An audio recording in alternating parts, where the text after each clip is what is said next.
Bismillah walhamdulillah. Hey dunia. Kuma la sunyala. Muso de su donné dugu jɛw taga sɔrɔ kaburu ye muso labɔ kɛnɛma. A bɛ adamadenw kɔnɔ ko maa jugu dɔw bien ko mɔgɔ minnu bɛ baara jugu kɛ mɔgɔw la. Ne baw minnu taga kaburu la olu taga didi ɲɔgɔn ma. Mɔgɔ sɔrɔla mɔgɔ min kun nana muso bila. U ko kunu k'anw ye ni su don muso kaburu bɔra. Muso su bɔra. Ne ba nin tɛ alakira tile sallallahu alaihi wasallam. Ntɔ ni ɲɔgɔn kɛra alakira tile la o. Kafirikɛ min tubira ka kɛ silamɛ ye a bɛ alakira kɔ a bɛ sɛbɛnni kɛ ni nana kafa ka nin yada ka nin jamana nin banna silamɛya la ka taa tugu kerecɛnw kɔ a bɛ alakira dɔgɔya ni nana fatu kaburu de banna nin na ja ni ɲɔgɔn dɔ b'anw fɛ yan silamɛw ja kaburu de bɛ ka ban adamadenw na sisan ne baw ne tɛ n yɛrɛ ayi n tɛ nkalon tigɛ ko maa ka tubi ne tɛ na n yɛrɛ cogo ka aw bɔ faman sha falyu'min wa man sha falyakfur wa ma rasulil illa al balagul mubin wallahi foyi tɛ ciden ma fo laseli masaba ka yafa anw ma kaburu de ye muso bɔ ne baw nana dingɛ sen k'a dun ka muso bila a kɔnɔ dugu jɛra dugu nana muso sɔrɔ kɛnɛma kaburu ye muso bɔ kaburu banna muso la koyi ja hadamaden bɛ juguman kɛ fo dugukolo bɛ ba i la hey e t'i ta cogo dɔn ne tɛ n ta cogo dɔn an tɛ sabali sigiɲɔgɔnya la an tɛ sabali sinaya la an tɛ sabali an ka faga dabali jugu ma musow a y'aw yɛrɛ sutura a ye dɔ bɔ kɔrɔfɔli la a ye dɔ bɔ hasidiya la an ka dɔ bɔ diɲɛɲini na an ka kɔɲɔbaw an bɛ kɔɲɔbaba minnu na silamɛ an bɛ denwudi baba minnu na n'a fɔra kɔɲɔ jama bɛ se ka caya k'a sɔrɔ ala ko ta ma k'a la denwudi jama bɛ se ka caya k'a sɔrɔ ala ma ko ta ma k'a la an bɛ sumuba wele ni diɲɛ ko min na a n'an bɛ sumuba ko ni ŋaraba wele minnu na an bɛ salibata minnu na kɔ kan ani ɲɛ kan an bɛ sebelu min na ka taa kɛ kɔnsɛriw ni fitinɛ ye hey a tɛ to an ka sira ala ɲɛ ala bɛ ka dimi dɛ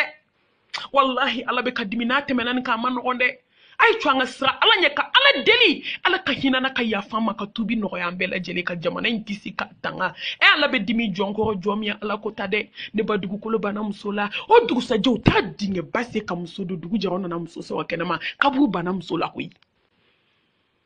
f'u nana ka na finikolon dɔw de biri a da la ka sɔrɔ ka karata dɔ ko a da la ni tumu y'a dun k'a ban u bɛ sɔrɔ k'a yɔrɔ karata bɔ yen nɔ la hawla wala quwwata illa billah silamɛw nin don ne jɔra la tugun ne siranna diɲɛ tɔ nege bɔra ne na e k'a lajɛ musow bɛ ka min kɛ ɲɔgɔn na juguman hasidiya juguya galon ɲɔgɔn tɔgɔ tiɲɛ ɲɔgɔn den dabali an tɛ fɛ ka ɲɔgɔn ka hɛrɛ ye n'i ye tɔgɔ n'i ye min na n'i ye nɛɛma n'i ye min na a bɛ yala k'o tɔgɔ tiɲɛ anw bɛ se ka to ta cogo di k'anw bɛ diya ala ye an bɛ se ka to ta cogo di k'an ka sun bɛ minɛ don o don ala yafa ma an bɛ dɔ kɛ sini min ka jugu n'o ye ala an ka tubi ka segin ala ma sa an y'an sinsin ni ala tɔgɔ barikalen dunuya de filɛ dunuya de filɛ muso labanna tan dɛ ko ni muso in ye sigiɲɔgɔn tɔɲɔ sa a bɛ komi alakira tile sallallahu alaihi wasallam alakira muso bɛ seli misiri la bɛɛ miniti bɛɛ a bɛ alakira ka misiri la seli la a fatɔra don min bɛ ka taa janaja ye dɔrɔn alakira wulila k'i jɔ ko subhanallah ko ɲɛ bɛ karisa ni na jahanamɛ mɛlɛkɛw bolo k'an kana mɔgɔw jatigɛ ne ba ni min kɛra o bɛ fɔ wallahi ni min kɛra o bɛ fɔ a ye to an ka sira ala ɲɛ sa ɲumankɛlaw bɛ yen o ala ye hɛrɛ min k'u ye diɲɛ kɔnɔ a ko ɲɛ bɛ karisa ni na zabaniya mɛlɛkɛw bolo sudon banna a y'a den wele a ko n'i m'a fɔ n ye ala b'a fɔ n ye ba ka baara tun ye min ye a ko alakira ne ba bɛ si ka seli alakira ne ba bɛ sarakati bɔ a tɛ bɔ e ka misiri la n ka sigiɲɔgɔn ma kisi ka bɔ ne ba tɔɔrɔ ma dɛ anw ye ɲɔgɔn tɔɲɔ sigi la bi dɛ anw de ye koli banbali bila ɲɔgɔn na ka ɲɔgɔn cɛ bɔ cɛya la bilahi ala bɛ ka den sɔrɔ kelen fɛ kelen filɛ nin ye san 3 sigilen bɛ maɲumantɔ ko la ala bɛ to yen ka walidenw den baara ka t'o don kaburu kɔnɔ ka walidenw kɛ fatɔ ye ala bɛ se k'e to yen k'an kana kuma de an bɛ mɔgɔ jatigɛ k'an ka hinɛ dɔɔni fɔ ni hinɛ fɔ bilahi ala bɛ hinɛ la n'i ye hinɛ ko kɛ ala bɛ hinɛ la nka an bɛ ka min kɛ a ye to an ka dɔ fɔ ɲɔgɔn ye sa dɔ kɛra ɲɔgɔn nɛgɛ na hali jinɛ sɔngɔ ka gɛlɛn silamɛw ka waliden mangoya ka nkalonjugu da la ni lahara tɛ bɔcogo t'a la hali n'i ko mali bajibala jɛcogo t'i la ala bɛ hinɛ la nin kan kan hasidi kɔrɔ maa tɔgɔ tiɲɛna fitiri wale danga de abedi ba on bolo ya he ne ba ne balmo ibe nye doma ka la do dugula ibe nye doma ka here ka ngodi be klaka ki to nya baye ala ko kali bana fitri wale la nya kono on be ni dama dankulu de la bi muna ala te dimanko ka sanga ne ma bladi nya kono muna ala te dimanko ka wulu nya ma bladi nya kono muna ala te dimanko ki tege mine ka shetge ni nyi muso muna ala te dimanko ne ka sangele be on asojula nashi ba kele ka sofa wali de baralendo ka do gogo la ka bla frigo jukoro asna musuni baralendo ka do gakulu ko ka tasuma kaka do barale ka bla bola ka wali de mbara ka gengi jalala ka wali de mbara ka bla jalala bidai ka wali de mbara ka bla bajila kaka sagulomina ka wali de mbara ka sir kono sina koni kono pana kata yo ko wali de ngatai wali de fle palom palona hada ma de njuku ka bara fle ala ma dimuna ala te dimanko ami ala dila ka ya fambela jelima slameu ka nyini ala fe ala kan jogo nye ne baw anko bamako ni wallahi ni nyuman ka be hinila sa abe klaki sakonye jie benyina jie baba di nyokoma ne bambal mam sudo ko segu ne de la kan fo nga fazakir fa inna zikra tanfa'ul mu'minin musobe ngomi fere dike mu'minu ka cha miskine udila Allah mo munu nya dono ala la ngoy ana politiki wiye foni min sana lanye awo ni ala doni di mo mi kama o nyebe do ala la ni be ngomi de fere segu bebe na ka ko muso me deliki dado mo ma delika kuma te wali kuma la yoro fere kala ni be fe kan na figi geranyi ni do abe fere kala de ko beta be foye nga ko muso ma deliki dado mo ka kuma na muso kun jigini ndo erbe miniti be seconde be ne ba domina musobe fatu sigi nyon benakan imana ke choufe sele kibi dugo chuko ala bi ramola kum subishi ka sele foka duguje ni duguje avec la ka bona kan ngomi ka tafiri ni wala haselo la bi ni da doni ne ba oni yake ala baki yesa ni yake ala baki musodi na linfle ka bongo mi firiyo ka wala haseli ka koloshita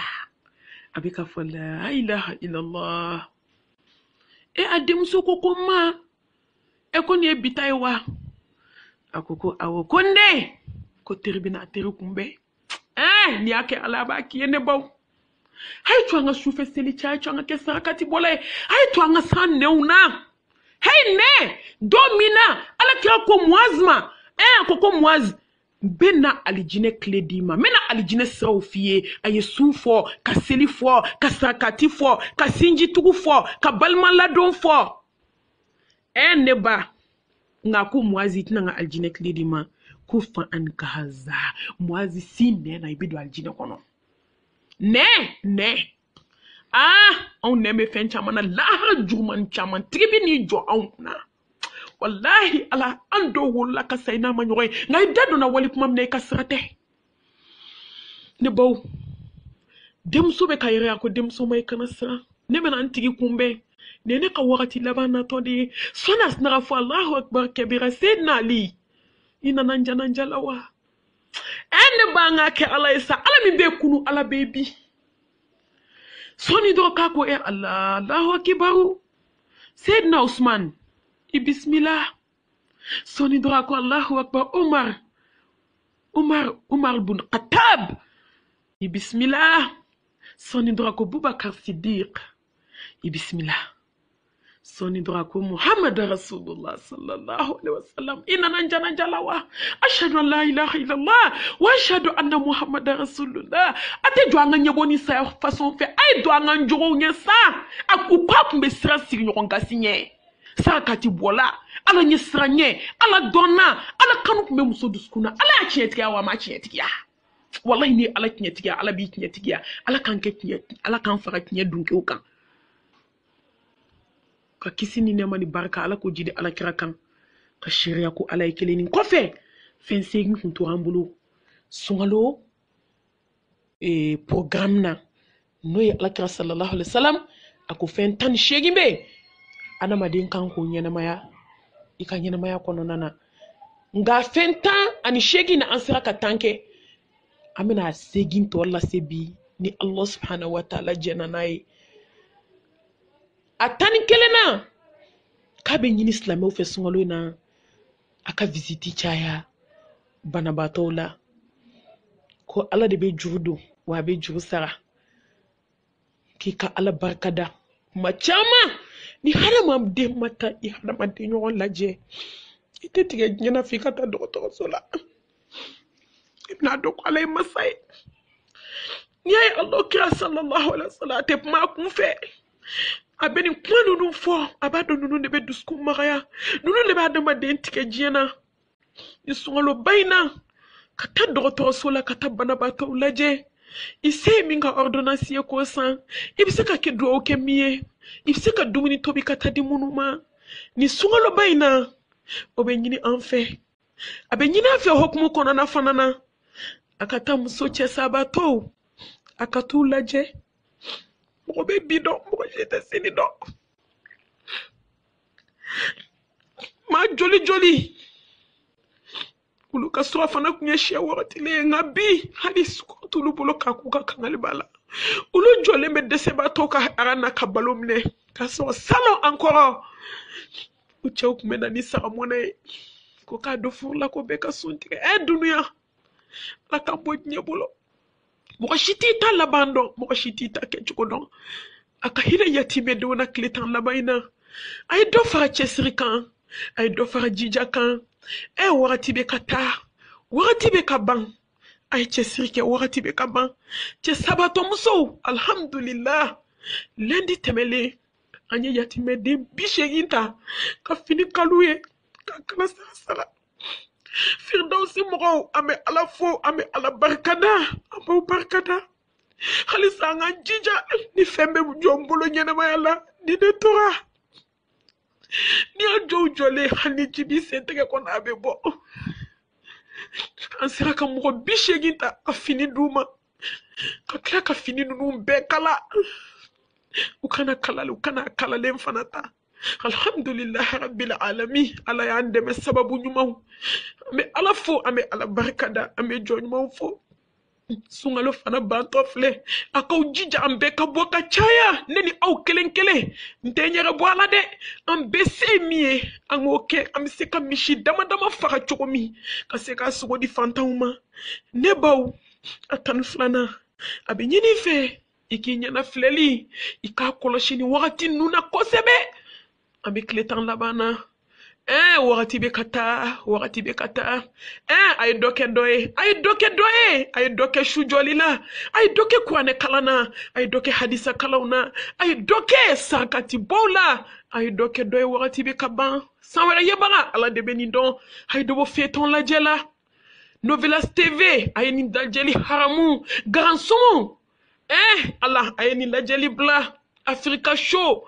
feton jugu femunu la halaya jugu munu porno film munu be telephone kono ay jeni ko fi sabilillah nyede flede wakati be kata doke doye atan sabana o kanenda tugu ko fa an ka haza ko mi alakrami fo moazie senina ibedo aljanna kono ka dabo hasidiya pumala ko folila ne baw jeli kumaula jip maula ayaw nemine alakra ko sallallahu alaihi wasallam kaysi naina ka bedo aljanna kono ko me garanti tawye